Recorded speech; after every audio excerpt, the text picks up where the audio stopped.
Nellore police training సెంటర్లో మాజీ మంత్రి కాకానిని సిట్ అధికారులు విచారించనున్నారు.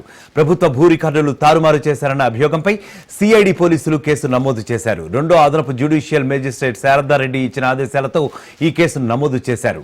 కాగా సిఐడి నమోదు చేసిన కేసులో A14 గా కాకాని ఉన్నారు.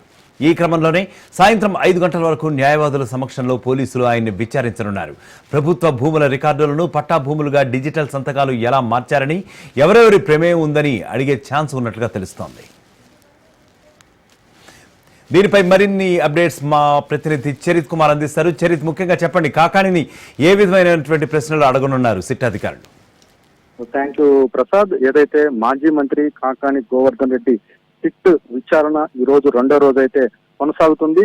తొలి రోజు ఏదైతే 26 ప్రశ్నల దాకా పోలీసులు సంధించగా వాటిల్లో పూర్తిగా కూడా ఆయన దాటవేసేటటువంటి ధోరణిని అవలంబించారంటూ కూడా మనకి సమాచారం అయితే అందుతున్న పరిస్థితి. తెలియదు, గుర్తు లేదు, ఇటువంటి సమాధానాలు మాత్రం చెప్పినట్టు కూడా మనకు తెలుస్తుంది. ఈ రోజు రెండో రోజు కూడా పోలీసులు పోలీస్ ట్రైనింగ్ సెంటర్ లో మాజీ మంత్రి కాకాని గోవర్ధన్ రెడ్డిని విచారిస్తున్నారు.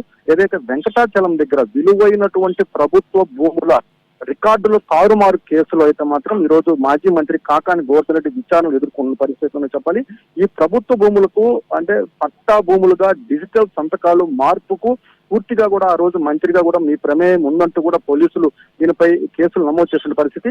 ఇంత విలువైనటువంటి భూములు తారుమారు చేయడంలో మీ పాత్ర ఏంటి, మీరు ఎవరి ద్వారా ప్రజ్వలన చేశారు, అంటే ఎలాంటి ఆదేశాలు అధికారులకు ఇచ్చారు, మీ ప్రమేయం ఉందా లేదా అన్నట్టు కూడా పోలీసులు అయితే మాత్రం విచారణ చేపడుతున్న పరిస్థితి అని చెప్పాలి. అయితే ఈ రోజు రెండో రోజు విచారణలో పోలీసులకు సిట్ అధికారులకు మాజీ మంత్రి కాకాని గోవర్ధన్ రెడ్డి సహకరిస్తారా, లేకపోతే గతంలో ఏదైతే విచారణకు హాజరైన విధంగా కూడా ఈ రోజు కూడా అలాగే ఉండబోతుందా అన్నటువంటి పరిస్థితి అయితే మాత్రం నెలకొన్న పరిస్థితి ఉందని చెప్పాలి. ప్రధానంగా ఈ కస్టడీకి అనుమతించినటువంటి పరిస్థితుల్లో ఈ కస్టడీలో అంటే ఇప్పటి వరకు కూడా ఏ కస్టడీలో కూడా మాజీ మంత్రి కాకాని గోవర్ధన్ ఏ కేసులో కూడా పూర్తిగా ఏ ప్రశ్నకు కూడా సరైనటువంటి సూటిగా సమాధానం చెప్పినట్టు పరిస్థితి చెప్పాలి. ఈ రోజు ఉదయం 8 గంటల నుంచి ఈ రోజు సాయంత్రం 5 గంటల వరకు కొనసాగేటటువంటి ఈ విచారణలో A14 గా ముద్దాయంగా ఉన్నటువంటి మాజీ మంత్రి కాకాని గోవర్ధన్ రెడ్డి విచారణకు ఎదుర్కొన్న పరిస్థితి చెప్పాలి.